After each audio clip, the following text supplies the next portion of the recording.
Top quality और consistent performance के लिए सिर्फ सिल्वर पंप्स। टॉप क्वालिटी और कंसिस्टेंट परफॉर्मेंस के लिए सिर्फ सिल्वर पंप्स, नाम याद रखना। मेरा खुर्द सर्कल आहे आणि त्या सर्कलमध्ये एकमेव पीएससी केंद्र म्हणून शेळगाव ऑटो आहे। बरेचसे गाव या शेळगाव ऑटो केंद्राला अटॅच झालेले आहेत आणि सगळे गाव हे ग्रामीण खेड्यापाड्यातले सगळे गाव सगळे लोक या ठिकाणी मोठ्या आशेने ट्रीटमेंटसाठी येतात। परंतु अनेकदा गेल्या अनेक दिवसापासून या ठिकाणी डॉक्टरचा कुठलाही मेळ नाही। 3 डॉक्टर एमबीबीएस डॉक्टर या दवाखान्याला गव्हर्नमेंटने दिलेले, परंतु ते डॉक्टर या ठिकाणी रात्रभर राहत नाही। रात्री सुद्धा एक पेशंट आला, त्याला गॅस्ट्रो झाला होता, रात्री या ठिकाणी डॉक्टरचा पत्ता नव्हता, नर्स कुठेतरी झोपलेल्या होत्या, फक्त एक काय म्हणतात त्याला तो शिपाई या ठिकाणी बसलेला होता। डॉक्टर रात्रभर एकही डॉक्टर त्या ठिकाणी नव्हता। आजही सकाळी आता लोक कामाधंद्याला जाण्याचा प्रेड आहे आणि कामाधंद्याला जात असताना लोकांचं काहीतरी दुखणं असतं आणि सकाळी जावं आपण पीएचसीत उपचार घ्यावा आणि आपल्या कामाधंद्याला निघून जावं, हे लोकांचा उद्देश असतो। म्हातारे वयस्कर आबालवृद्ध लोक या ठिकाणी येतात, परंतु डॉक्टर 10, 11 वाजेपर्यंत या ठिकाणी हजर होत नाही। आणि मग ही पीएचसी नेमकी चालवायची कशी? जर चालवायचीच नाही तर या डॉक्टरांना माझं आव्हान आहे की तिकडे हजामतीची दुकानं टाका ना बा तुम्ही। इथं कशाला, जर तुम्हाला वेळेवर ड्युट्या करता येत नसेल, सेवा देता येत नसेल तर फुकटचा पगार कशाला घेता?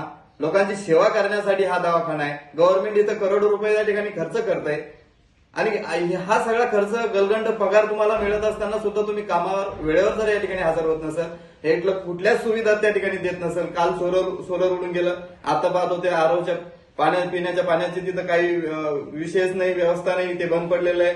तिथले सीसीटीव्ही मुद्दामच बंद केलेले आहेत। या ठिकाणी झाडझूड सगळ्या समोर देशीच्या दारूच्या बाटल्या पडलेल्या आहेत। काय ते उकंडा, कुठलं झाडझूड नाही, तो शिपाई कर्मचाऱ्याची जागा रिक्त आहे, परंतु यांनी शिपाई झाडझोडीसाठी लावलेला आहे माणूस, तोही या ठिकाणी झाडझोडीला येत नाही। हे मूळ मुद्दा हे डॉक्टरचं इथलं नियोजन नाही आणि त्यांना या कामाबद्दल स्वारस्य नाही। त्या ठिकाणी हा खूप मोठा गंभीर विषय या आरोग्याच्या बाबतीत झालेला आहे आणि सर्वसामान्य लोकांच्या आरोग्याशी चाललेली ही हेळसांड आहे आणि ही हेळसांड अतिशय चुकीची आहे। या डॉक्टरवर रीतसर त्या ठिकाणी कारवाई केली पाहिजे। रात्रीला ड्युटी असताना सुद्धा एकही डॉक्टर या ठिकाणी का थांबत नाही? हेड टू हेड यांनी थांबलं पाहिजे। रात्री ज्यांची ड्युटी आहे त्यांनी सकाळचा डॉक्टर येईपर्यंत गेलं नाही पाहिजे। दिवसभर ज्यांची ड्युटी आहे त्यांनी रात्रीचा डॉक्टर येईपर्यंत गेलं नाही पाहिजे।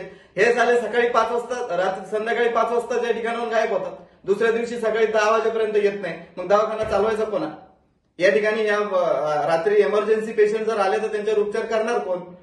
हा सगळा अतिशय गंभीर विषय आणि याकडे प्रशासनानं थोडंसं लक्ष घेतलं पाहिजे। आम्ही तर या ठिकाणी आता पाऊल उचललेलं आहे। माझा सहकारी भारत बोर्डे या ठिकाणचेच रहिवासी आहेत, कायमस्वरूपी या दवाखान्याची हालती पाहत असतात, तेही आता या ठिकाणी झाडझोडीचं वगैरे साफसुफीचं सगळं काम करणार आहे आणि ओम गायकवाड हाही आता यानंतर या ठिकाणची चिठ्ठ्या फाडणे असेल, इतरही दवाखान्याचे कामं असेल ते करणार आहे आणि डॉक्टर म्हणून मी आता पेशंटचे उपचार करण्याची त्या ठिकाणी निर्णय घेतला। डॉक्टर येत नसतील तर नाही इलाज आहे।